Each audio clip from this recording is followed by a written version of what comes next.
In the history of gaming, there has never been a series quite like Kingdom Hearts. Now, this isn't to say that everything Kingdom Hearts tackles isn't done in any other RPG, and dare I say, even better, but rather there hasn't been quite a phenomenon like Kingdom Hearts. A chance meeting in an elevator one day by two different representatives by two very different companies led to the creation of a series only known as Kingdom Hearts. And today marks a very special time in the KH community, that being the release of the long-awaited and long-anticipated Kingdom Hearts 3. Saying that fans are a bit excited for this entry is a bit of an understatement. This title has been anticipated by the fanbase ever since they saw the secret ending of Kingdom Hearts 2. That was back in 2006, might I add. And now, the date is finally here, and I'm sure most of you are already hours within your first playthrough of the game, and I'm sure I am as well. And I can't wait to cover Kingdom Hearts 3 on my channel. However, there's a problem. I told myself I would never do it until I covered every other Kingdom Hearts game out there, as each entry does lead into the final conflicts of this game. So let's do it,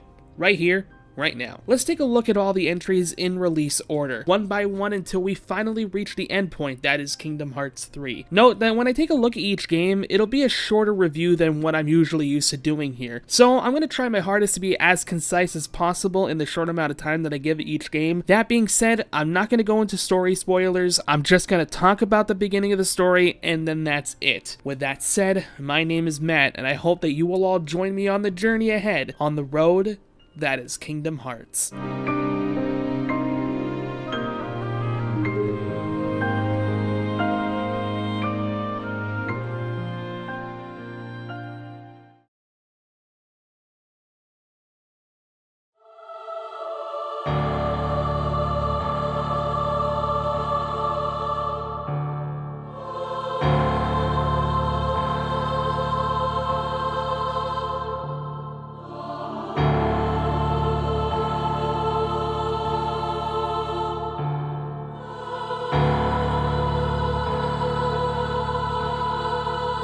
Kingdom Hearts 1 is interesting to look at, especially after what the series has gone through. The first entry is the most condensed and simplified game in the entire Kingdom Hearts franchise, which is by no means a bad thing. The game focuses around Sora, who ends up getting sent to other worlds after his island becomes under attack by creatures only known as Heartless, and he obtains a weapon called the Keyblade. He meets up with the duo Donald and Goofy, who are sent on a mission by King Mickey to search for the person who wields said blade. Their mission is to visit different Disney worlds that have been overrun by Heartless and seal something called the Keyhole within those worlds. Doing so will save each world from being eradicated from existence, and that introduces the story of Kingdom Hearts 1, which, like I said before, is what I plan to do with each entry in this video. Give an introduction, and then talk about the game for a few minutes to give a general idea of what it's about. But hey, it's not a game without gameplay and presentation, and speaking of, this game still looks great even to this day. Yeah, I am using the HD port on PlayStation 4, but even then it shows that with a little polish and care, these games can still look like they belong in the current console generation, which is helped by the style and design of the character models and of the worlds. Since everything is a somewhat blocky shape and it's made up of varying degrees of shapes, it gives more of a cartoony vibe, which in the end helps it out dramatically, especially when giving it an upgrade in the graphical department. And in terms of gameplay, I feel like everything the HD remakes did to Kingdom Hearts 1 make it that much better to play. Let me try to explain. See, in the original PS2 version of Kingdom Hearts, the camera was positioned behind Sora at all times, and was controlled using only the R and L2 buttons, which meant that the camera could only be moved left or right, which made platforming really janky and unprecise in most scenarios. However, in the HD version, the player has full control of the camera and can move it as they please with the use of the right analog stick, which future entries also did. This makes Kingdom Hearts 1 much more enjoyable to play in my opinion, and makes the platforming less jarring. And speaking of, yeah, in a sense, this is a 3D platformer. There's a lot of jumping around and puzzle solving to do in each world, and the combat itself is also pretty simple. You have your standard means of attacking by pressing the X button. You can also use magic and dodge out of enemy attacks by rolling away or guarding against them with the square button, but the new abilities that were added alongside the final mix version give a much more skill set vibe of attacking, and can make for some pretty great string of combos. All in all, Kingdom Hearts 1 is pretty solid, especially with the HD remake being the best way to play it with its improvements in gameplay and presentation. The story is short and sweet and most times to the point, but it also introduces themes that'll be later introduced down the line. It's the start of the series that is still going on even to this day. It is Kingdom Hearts 1.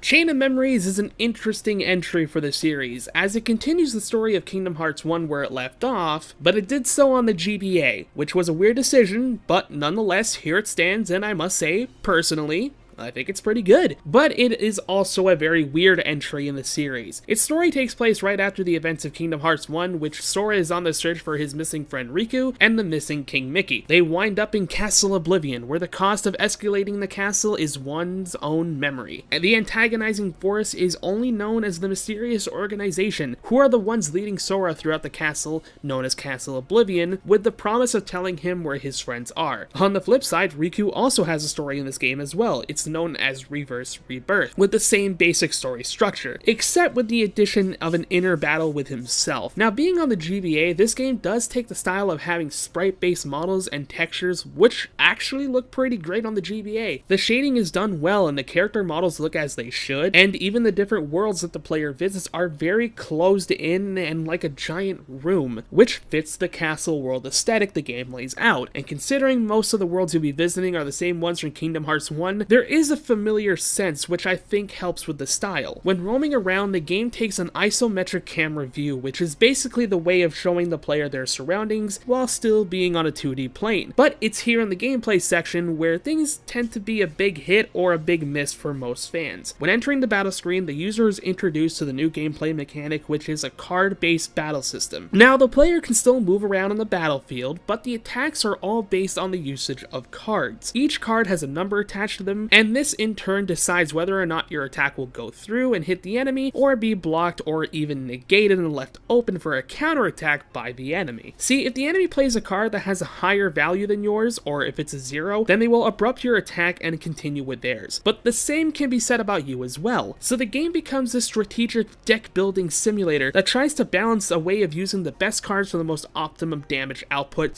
/ card negating output that is something I just truly enjoy. You can also stack 3 cards together for some really great attack abilities. However, when you do so, you'll lose cards little by little, so you gotta make sure to stay on the conservative side as well. Riku is a bit like this as well, though he has pre-built decks for every world that he goes through, and when you unlock his darkness mode, it allows for a much more damage output / maneuvering style of combat, making his story the easiest to play through, but not bad in the slightest. All in all, Chain of Memories is a great time in my eyes, but all it's really there for is to act as the in-between game of Kingdom Hearts 1 and Kingdom Hearts 2, adding more story elements that will later be acknowledged in the sequel.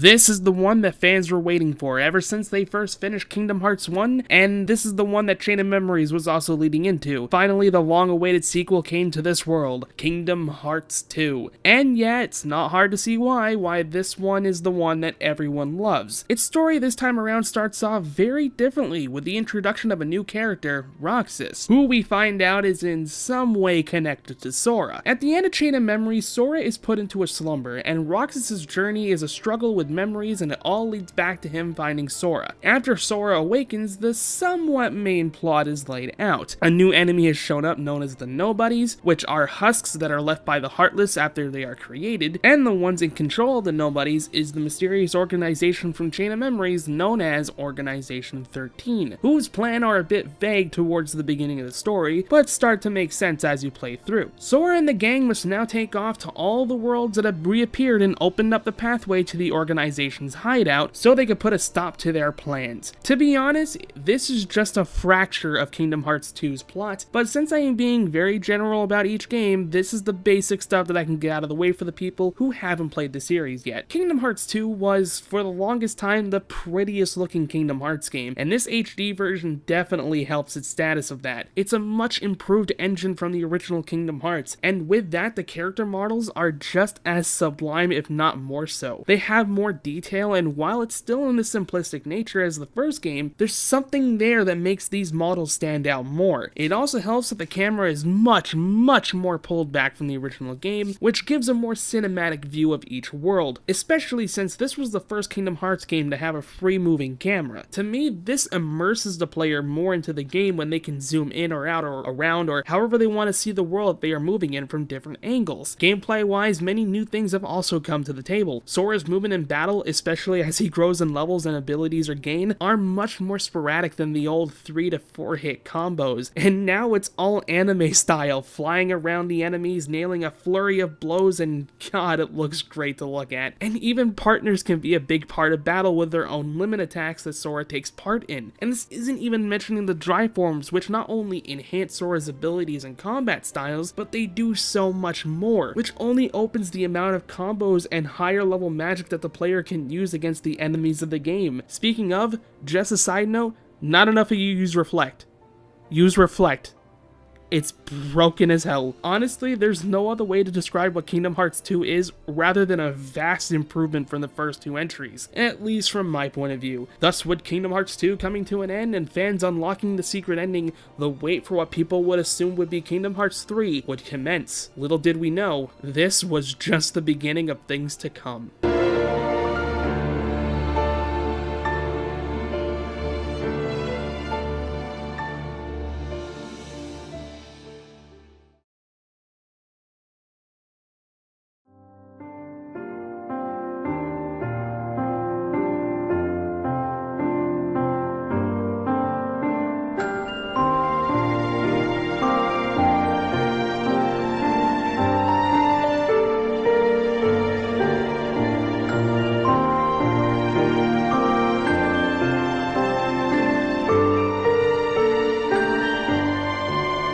Releasing as a prequel to the story events of Kingdom Hearts 2, 358 Days Over 2 released on the Nintendo DS and was met with some, mixed results. A lot of fans say that this is a pretty good game with an interesting plot elements and character building. Others would call you crazy for even considering it a good game. I fall on the side of it's a good game, but I will admit that the decision of putting it on the Nintendo DS was a bit interesting. Well, for starters, the story takes place after the events of Chain of Memories, but prior to Kingdom Hearts 2. It follows the story of Roxas when he was part of the organization and weaving the events of what would transpire in Kingdom Hearts 2. The game also introduces a new character to the roster whose name is Best Girl, Xion. Without giving away too much, she is the outside coming in character who's basically there to show the actions and the consequences of the organization's plans to reawaken Kingdom Hearts. Her and Roxas are integral to the story, and one can't do something without affecting the other. That's the most I'll say about the story, which is good because there is a lot to talk about gameplay-wise,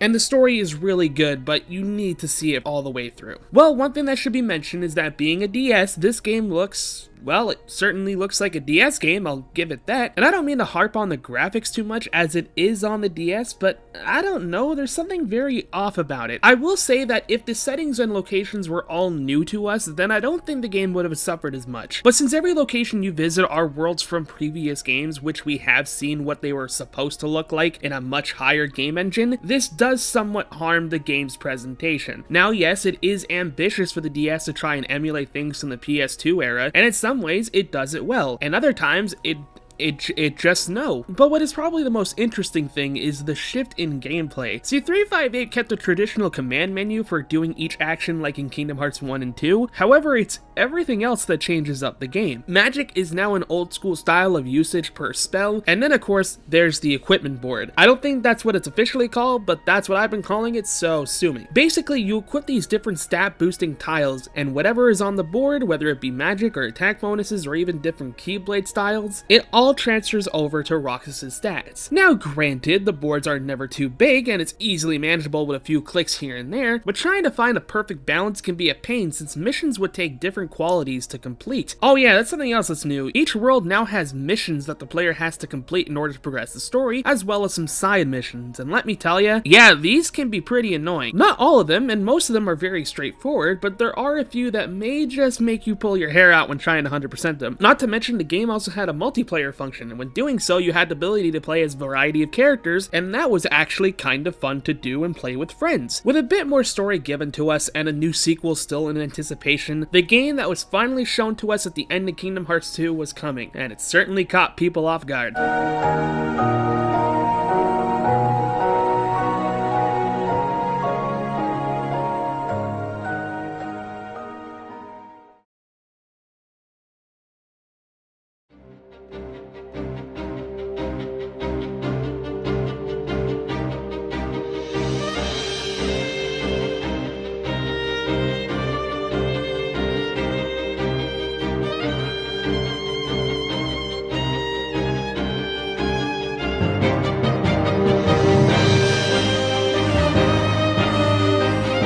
To say that Birth by Sleep is an important entry in the series would be an understatement. Releasing as a prequel setting 10 years before the events of the series, this game follows 3 new Keyblade wielders, Terra, Ventus, and Aqua. It is a day of the Mark of Mastery to see whether or not Terra and Aqua are deemed to be full-fledged Keyblade masters. We are also introduced to their 2 masters, Master Eriquis and Master Xehanort. After some influence by the Dark Powers, Terra fails the exam while Aqua passes. They are then informed that there is a new threat that plans to harm the worlds. This threat is known as the Unversed. While Terra and Aqua set off, Ventus meets a man by the name of Vanitas, who warns Ven that Terra will no longer be who he once was. Worried, Ven also ventures off to protect his friends, and that's where I'll stop. All in all, Birth by Sleep story is very one-directional in ways of progression. Each character has their own story arc, and it's focused on that said character, rather than in the previous games where it all built up into one focal plot point. Though, that being said, there is also the other half of the story which focuses more on building up story points, which later gets revealed in later games, and even answers some questions that may have lingered from previous entries. The combat of Birth by Sleep, though, is where things take a turn from the norm. Well, less so than battling with cards, but it still brings up an interesting style. Now, the player can still use his basic attack techniques by pressing the X button, it's the abilities that have changed. New to the series is the command system. Rather than having finishing combo moves or different combo enders like in Kingdom Hearts 2, these are more attacks that is slated to one command that fills up the command deck. These are basically how the player will use each and every different magic attack or attack ability in battle, and after they are used, they have their own cooldown timer until they are ready to be used again. Truth be told, I love this battle system as it gives a little bit of strategic value found in Chain of Memories, but ups it to 11 by giving the player much more freedom of choice and the ability to dish out some powerful attacks. And even more powerful combinations can be found utilizing one of the game's mechanics, command fusion, or melding. Essentially, you take 2 different commands and meld them together in order to make an even stronger version of the previous skill, or a brand new ability, which is more often than not a much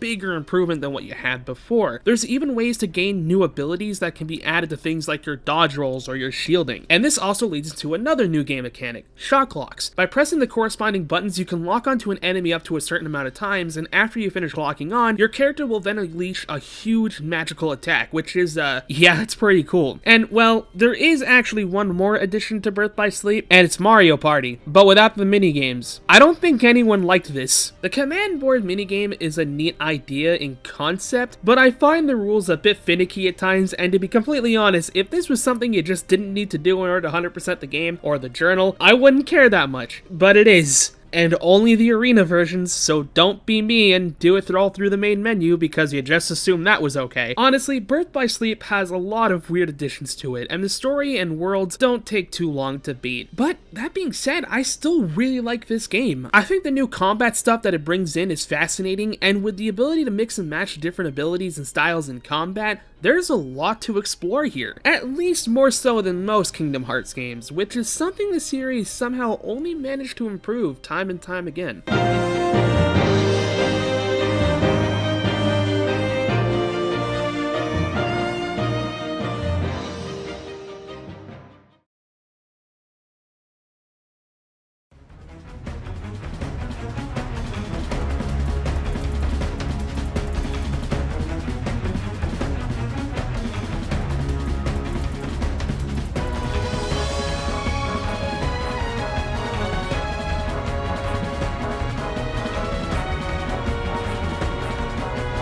Listen, I will be the first to admit that Recoded is the hallmark black sheep of the series, but even then, I will say one majorly positive thing about it. But before we do that, let's look at the story. While still taking place after the events of Kingdom Hearts 2, Jiminy finds a hidden message within his journal that he knows he didn't write. So in order to investigate the mystery of the book, they find a data version of Sora within the book and ask him for help, because inside the book there are glitches that are messing up the context within said journal, which in turn mess up the data versions of the worlds prior. Yeah, as far as Kingdom Hearts plotline goes, this one is a bit, out of reach, but that being said, there are actually some vital plot points found within the story of the game that do lead to later events, so it's not that there isn't anything to this game's story, it's that it's so far and few between that playing through it may be a bit jarring to most fans. But that being said though, I think Recoded has some of the best combat that the series has to offer. It somehow took the gameplay style of Birth by Sleep and made it feel so much more floaty and fun.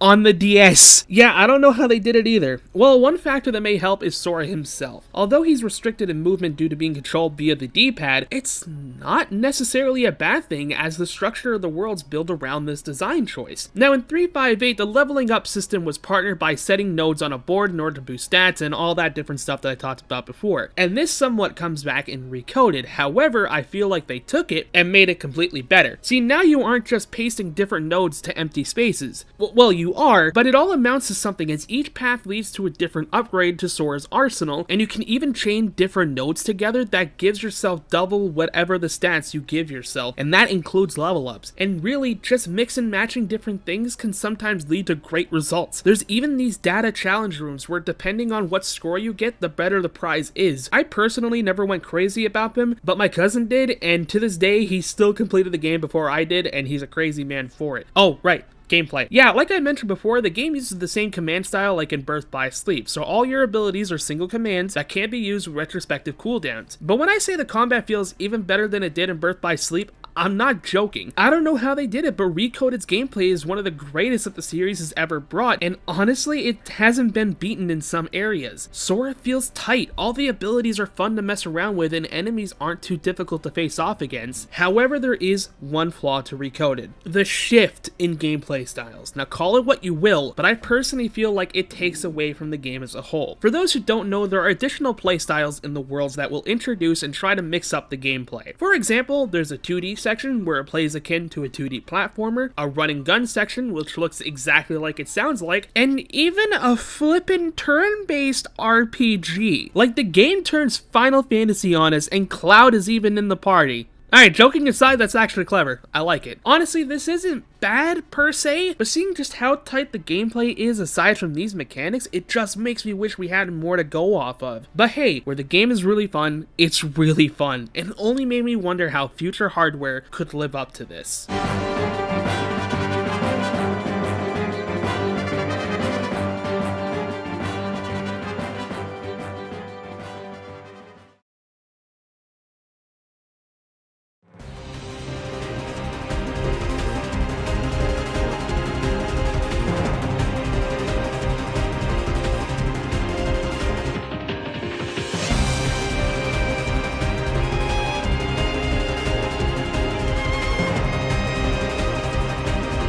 Ah yes, the game where we all saw 3 in the title and gasped in excitement, but then were also met with a subtitle. Dream Drop Distance was the game that properly continued the story after the ending of Kingdom Hearts 2. And it all leads up to what's going to be going on in KH3. Basically, with all the knowledge of the Keyblades and what Master Xehanort has planned for his ideals, Master Yen Sid puts Sora and Riku through his own version of the Mark of Mastery exams, to see whether or not Sora and Riku can truly become full-fledged Keyblade masters. Their trial is to enter the sleeping worlds which rest in a deep slumber. So in order to get to those worlds, they must enter a deep slumber themselves, and find those worlds which are sleeping and release them. And of course, there's an antagonizing force trying to thwart whatever plans they have. However, this mysterious man's identity I won't spoil, as it plays into major parts of the later plot. So, I'll just leave it be by saying he's integral to the story. Now, originally on the 3DS, this game was a technical marvel in terms of portable Kingdom Hearts games. Its style is reminiscent of Birth by Sleep, or in some ways even Kingdom Hearts 2. Though, of course, since it was originally on a smaller screen, they had to shrink down the sizes of each world so that the character models would fit perfectly well within them. But the PS4 HD port honestly looks like it was made for the system, and personally I think it's the best way to play it, as while the 3DS version is fine, I find a lot of the control gimmicks, especially that of the touchscreen, to be a pain to work with, and now having it all on one controller just feels so much better. Its combat style is also very similar to that of other portable titles in the series, that being the command deck, which I won't go too much into as I've already talked about it at least like 2 times now. However, 2 things that this game added to its roster are Dream Eaters and Flow Motion. Dream Eaters are little partners that you get to create, which basically are tiny versions of partners that will help you in battle. But you can also team up with your Dream Eaters to do major combo moves that usually help you hit multiple enemies at a time. Yeah, at least that's what Sora does.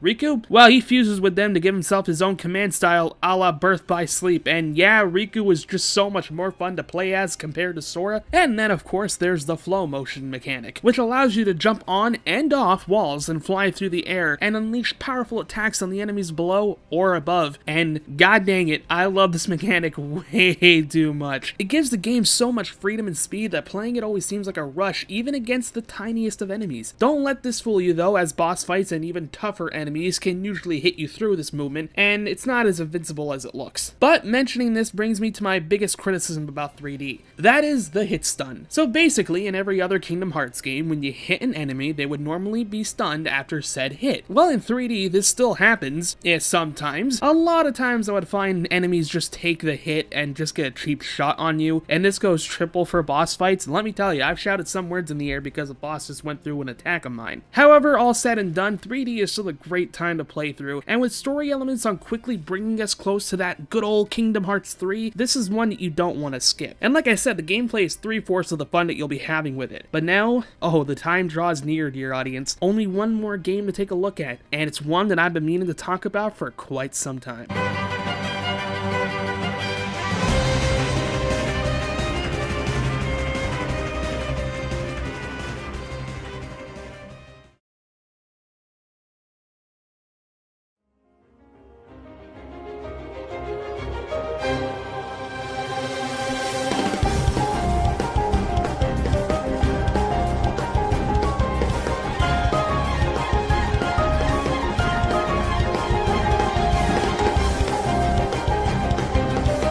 Even though this was only a demo of sorts, 0.2 Birth by Sleep acted as the catalyst of the holy moly Kingdom Hearts is near approaching movement. This was made to basically give us a taste of what Kingdom Hearts 3 gameplay style would be like, as well as just give us a bit more story elements that will only be present in said game. Our journey this time around is following Aqua's journey after the events of Birth by Sleep, and her constant inner struggle she is dealing with all coming into place. Unlike the stories prior, this is just a single road that our main character is just trying to get to the end of, and battling many emotions to do so. And while its story is short, it only acts as the lead-in for Kingdom Hearts 3, everything else about it is simply fantastic. Presentation-wise, this is the best any Kingdom Hearts game has looked so far. Every other Kingdom Hearts game that released in the past few years relied on the PS2 era of aesthetic, but this time it's an all-new engine with an all-new look, and the worlds that you explore in this quote-unquote demo are fantastic looking. The lighting is absolutely stunning, and Aqua has never looked better. Even the Heartless look threatening, which is a sentence I can finally say, and then there's the gameplay.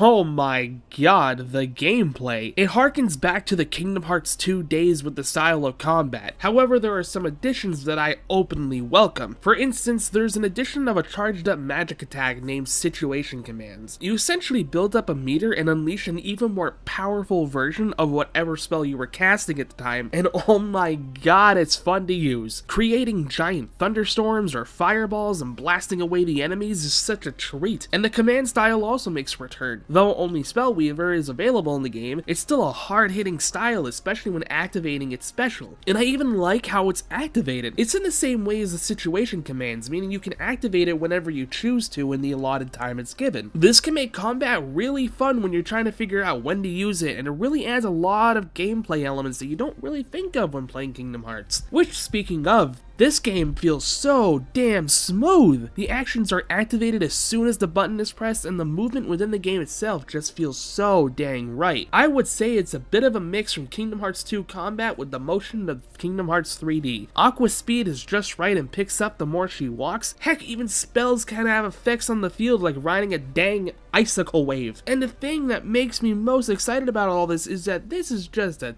taste as to what Kingdom Hearts 3 has in store, and it's presented itself in a 2-hour demo. You can even customize Aqua's outfit, for God's sakes. Look, there isn't too much to 0.2, because like I said, this is a demo of sorts, but this is the last thing we received in terms of Kingdom Hearts content, and for what it's worth, it's a really dang solid entry in the series.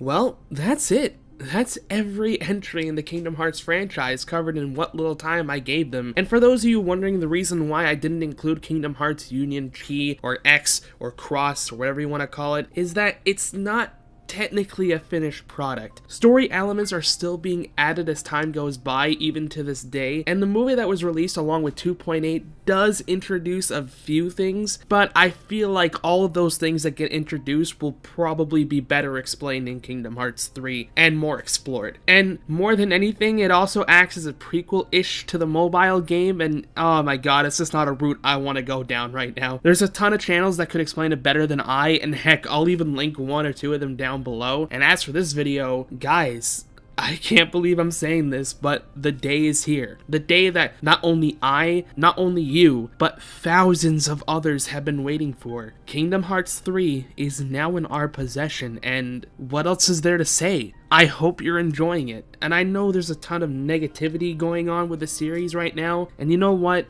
It doesn't matter. If Kingdom Hearts is special to you, then that's enough. Go enjoy that which you love. I know I will. Thank you for joining me on this very long journey on the road that is Kingdom Hearts.